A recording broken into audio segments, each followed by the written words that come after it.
Piny ma Jerman osingo mar miyo pinje mag Afrika sir mar siling bilion 40 mar konyo jiwo weche mag teko kidieny mar hydrogen ka Kenya en achiel kuom pinje madhi yudo fungruok kokalo e chenrono. Magino oyangi kod jambetre mar piny Jerman e pacho ka Sebastian Groth. E kinde romo mokelo kanyakla pinje mag Afrika ma ugwe kod piny Jerman, jatend migawo mar teko Piyo Wandai oyango ni pinje Afrika ma ugwe ni kod nyalo mar thedho teko ma margi ma inyalo usi e pinje maoko.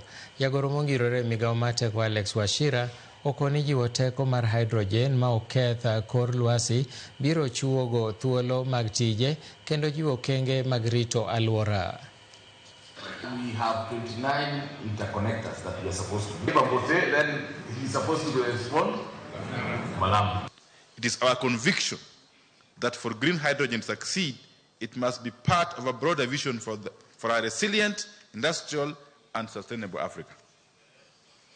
Let this symposium mark the start of a new chapter of cross-border collaboration, long-term partnerships, and shared commitment. We require a lot of money, and if you listen to the East African director who said that Africa requires close to about 9 billion.